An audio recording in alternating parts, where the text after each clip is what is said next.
Japanese are back in the 150cc cruiser market and they're back with a bang.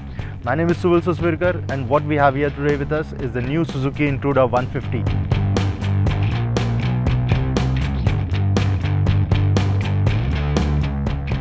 The new 2017 Suzuki Intruder 150 uses the same underpinnings as the Gixxer 155, although it features an extended wheelbase and a revised suspension setup. At the front, you have that big Intruder-inspired headlight which gives it the character of the original cruiser motorcycle, although this one gets its own set of design. The LED position lamp adds a modern element to the mix. The character lines find their way from the headlight design as they flow towards the muscular fuel tank. Onto the saddle, over the pillion seat, the design up front incorporates a wind deflector that clearly does its job pretty well. The wind deflecting panel also houses the all-digital Gixxer 155 sourced instrument console and the key slot. The full digital red backlit console features the regular bits like the gear indicator, clock, service indicator, 2 trip meters, the odometer, the speedometer and the fuel gauge. The fuel tank gets a muscular look thanks to those massive shrouds, although the storing capacity is a litre less than the Gixxer 155 and this one can store 11 litres of fuel.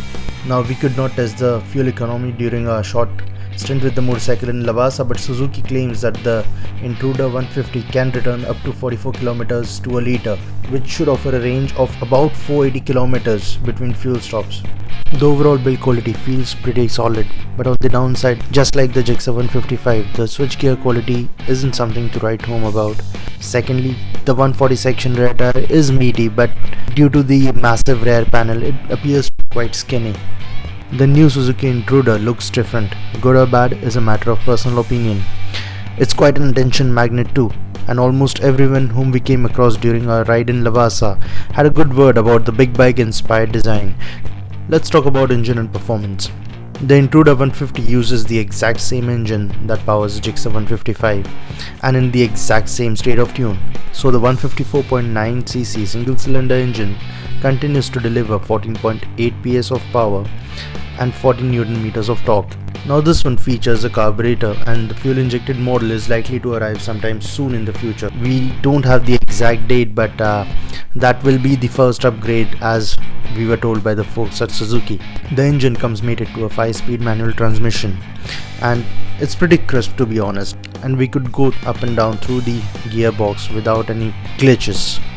The refinement levels are top notch, and except for a few negligible vibrations which are only evident from the foot pegs near the red line, we absolutely had no complaints. The motorcycle feels happy to putter around at 4000 revs, although you'd have to stay in the higher rev band, somewhere between 6 to 8000 rpm to have the real fun. Now the numbers, just as the Gixxer 155, are praiseworthy, although this one is slightly heavier than the naked roadster. At 147 kilos, the Intruder is about 13 kilograms heavier than this Street Fighter, which is slightly evident as you ride it. It's not something that would spoil the experience. The front and the rear disc with fiber sourced calipers offer a progressive feel, and except for the initial bite or the lack of it, we didn't have much to complain about. Moreover, with the single channel ABS, which comes as standard, you can pull the front lever with more confidence.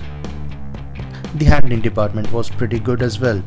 With the underpinnings from the Gixxer 155, the Intruder is expected to deliver promising response and it does not disappoint. It feels fairly planted as you push it around the corners, and with relative tall set foot pegs, you'd have a lot more clearance to dip the motorcycle into the corners. The 140 section tire from MRF also offers plenty of grip to tarmac, while the overall suspension setup tilts to on the firmer side that gives you more confidence to lean into a turn. The rear suspension in stock setting feels stiff as you glide over any undulations. Luckily, you can adjust it to meet your preference. The plush seat offered good comfort as we rode the motorcycle for nearly 3 hours over the recently spoiled surface around Lavasa. The seat height of 740 makes it more accessible for shorter riders. At 5'10", I had absolutely no issues placing both my feet firmly on the ground. Now the front panel, which is designed to deflect the wind away from the rider, does a pretty decent job, and you can cruise at around 80 km with minimal wind blasts. That being said, as you inch closer to a ton mark on the speedometer, you'd notice that you actually need a proper windscreen. So to sum it up, if you're in the market for an affordable cruiser motorcycle, the 2017 Intruder 150 is just the right product for you. The muscular looks combined with the tried and tested engine from the Gixxer 155 and the Japanese assurance of build quality is the perfect recipe to make the Intruder an instant hit. The full digital instrument console and ABS makes it even more desirable. So that was our quick take on the new Suzuki Intruder 150. If you liked the video, do share and subscribe to Motoroids, and we'll be back with more such videos for you.